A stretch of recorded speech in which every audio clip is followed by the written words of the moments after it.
Buenos días tengan todos ustedes en esta mañana. Agradecer en primer lugar a nuestro embajador mundial, el doctor William Soto Santiago, la invitación para estar con ustedes en esta mañana, al presidio aquí presente, y también externarles la alegría y el orgullo de poder estar en medio de estas comunidades mayas de aquí, la República de Guatemala. México está hermanado precisamente a través de la cultura maya con la República de Guatemala, y para mí es un orgullo traerles un saludo del pueblo de México a la comunidad maya de Guatemala.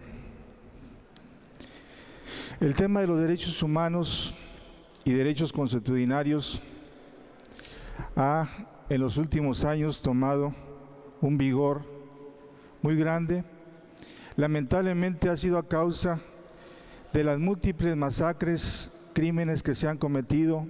en contra de la humanidad. No solamente en los años recientes, sino a lo largo de los siglos han sido múltiples los homicidios, los genocidios que se han cometido y que registra la historia, pero muy particularmente el siglo XX ha sido ya catalogado como el siglo de los genocidios. Entre ellos, el paradigma por excelencia es el Holocausto. Y fue precisamente a raíz de este acontecimiento histórico que marcó la historia de la humanidad, que trajo una revolución completa en materia de derechos humanos. Es a raíz de este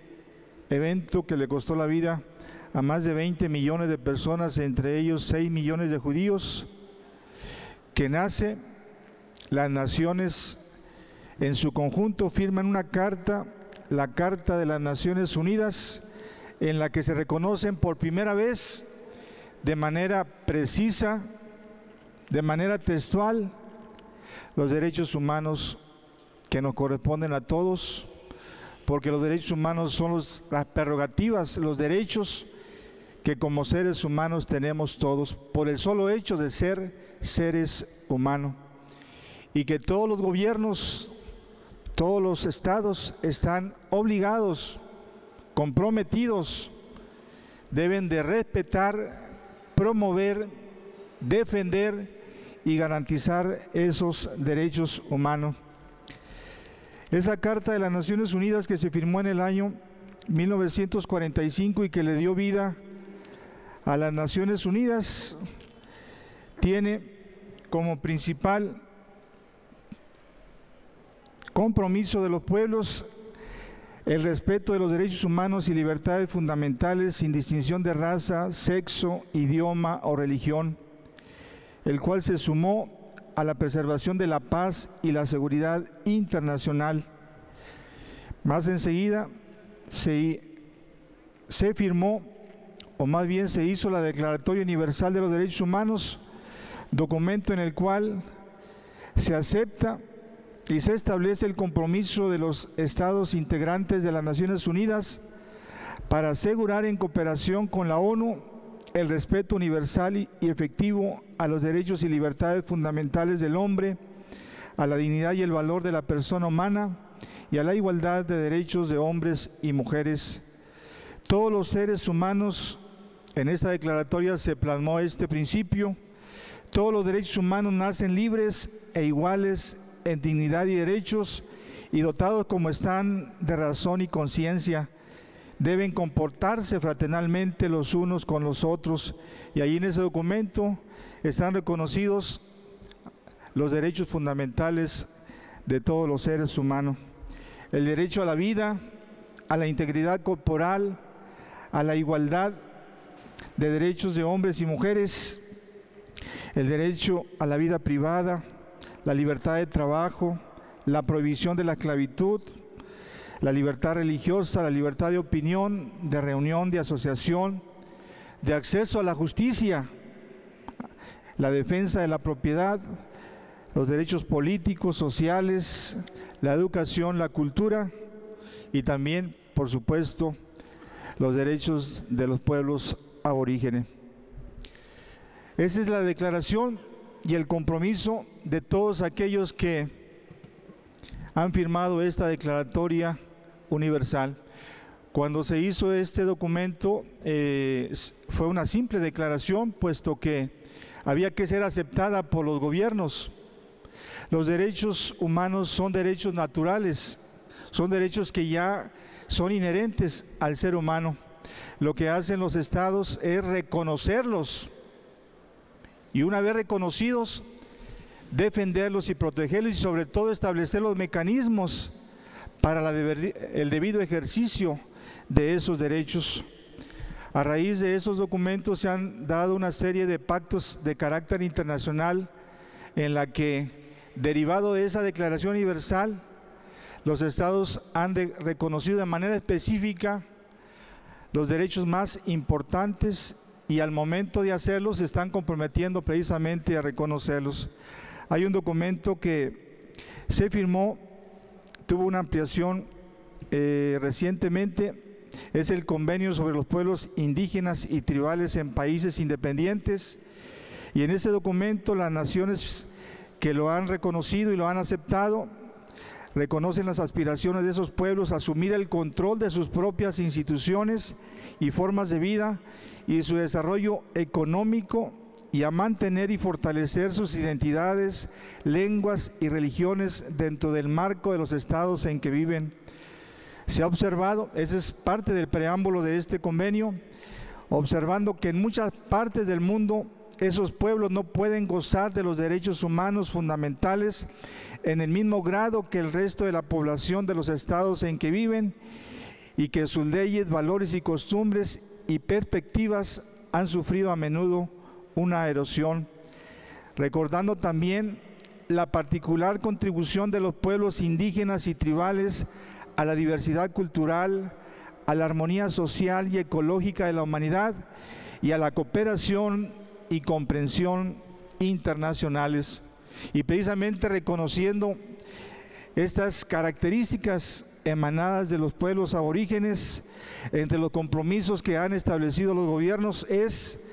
asumir la responsabilidad de desarrollar, con la participación de los pueblos interesados, una acción coordinada y sistemática con miras a proteger los derechos de esos pueblos y a garantizar el respeto de su integridad. Esas acciones deben incluir asegurar a los miembros de dichos pueblos gozar en pie de igualdad de los derechos y oportunidades que las legislaciones nacionales otorgan a los demás miembros de la población. Debe de promover la plena efectividad de los derechos sociales, económicos y culturales de esos pueblos, respetando su identidad social y cultural, sus costumbres y tradiciones y sus instituciones. Debe ayudar a los miembros de los pueblos interesados a eliminar las diferencias socioeconómicas que pudieran existir entre los miembros de los pueblos indígenas y los demás miembros de la comunidad nacional, de una manera compatible con sus aspiraciones y formas de gobierno. También se establece en esa convención que los pueblos indígenas y tribales deberán gozar plenamente de los derechos humanos y libertades fundamentales sin obstáculos ni discriminación. Ese convenio se debe aplicar sin discriminación a los hombres y mujeres de esos pueblos. No deberá emplearse ninguna forma de fuerza o de coerción que viole los derechos humanos y las libertades fundamentales de los pueblos interesados, incluidos los derechos contenidos en el presente convenio. El deseo de todas las naciones es que haya un respeto efectivo a los derechos humanos, pero es necesario que los gobiernos de manera particular se comprometan y sobre todo establezcan los mecanismos para el pleno ejercicio de esos derechos. A nivel internacional existe una serie de regímenes internacionales que velan porque cada país que se ha comprometido con esta serie de convenios, de manera particular con este convenio que hemos dado lectura aparte de ese texto, es vigilar, monitorear y ver que efectivamente esos compromisos que han adquirido los gobiernos efectivamente lo cumplan. Estamos en un proceso de una mera declaración a un pleno cumplimiento de los derechos humanos, Para esto es muy importante, como ha establecido nuestro embajador mundial, la importancia que tiene la educación en materia de derechos humanos. Ha establecido como parte de las iniciativas que está impulsando la Embajada de Activistas por la Paz, a iniciativa del doctor William Soto Santiago, un proyecto de ley para que sea materia de estudio en las escuelas y en las universidades el tema del Holocausto y los genocidios que se han cometido a lo largo de la historia, y la importancia que tiene que esa educación esté fundada en principios y valores. En alguna de sus ponencias ha establecido claramente nuestro embajador, el doctor William Soto Santiago, la importancia de la educación con valores, que es uno de los instrumentos claves para evitar que un nuevo genocidio se repita. Se puede educar para la guerra o para la paz. Otra de las razones por las cuales se debe enseñar el Holocausto es que este crimen internacional trajo lecciones del pasado que tienen enseñanzas vivas para las presentes y futuras generaciones. Hechos que, aunque hayan acontecido en otro continente, permiten a los estudiantes aprender acerca de las consecuencias de la intolerancia, el odio, la discriminación, los prejuicios, los estereotipos, la violencia, la falta de respeto por la vida y la dignidad humana, factores que provocaron el Holocausto y otros genocidios, y que a pesar del tiempo transcurrido podemos ver que son los mismos factores los que en nuestros países latinoamericanos han desencadenado una serie de problemáticas sociales. Diferentes historiadores coinciden en que el Holocausto dejó enseñanzas universales de las cuales debemos aprender. Él dice que, a su modo de ver, una de ellas es reconocer que en el ser humano está la semilla del bien y del mal. Los humanos son los únicos seres que persiguen a los de su misma especie para exterminarlos en masa. Para esto hay que evitar que se siembre la semilla del odio y corregir el mal en la semilla. ¿Y cómo corregir el mal en la semilla? Dice el doctor William Soto Santiago, es evitando que esa semilla de odio y de discriminación se propague, y a través de la educación, con la participación de los docentes, precisamente sembrando principios y valores, podremos cambiar la mentalidad de las personas, especialmente los niños y jóvenes, creando y forjando una conciencia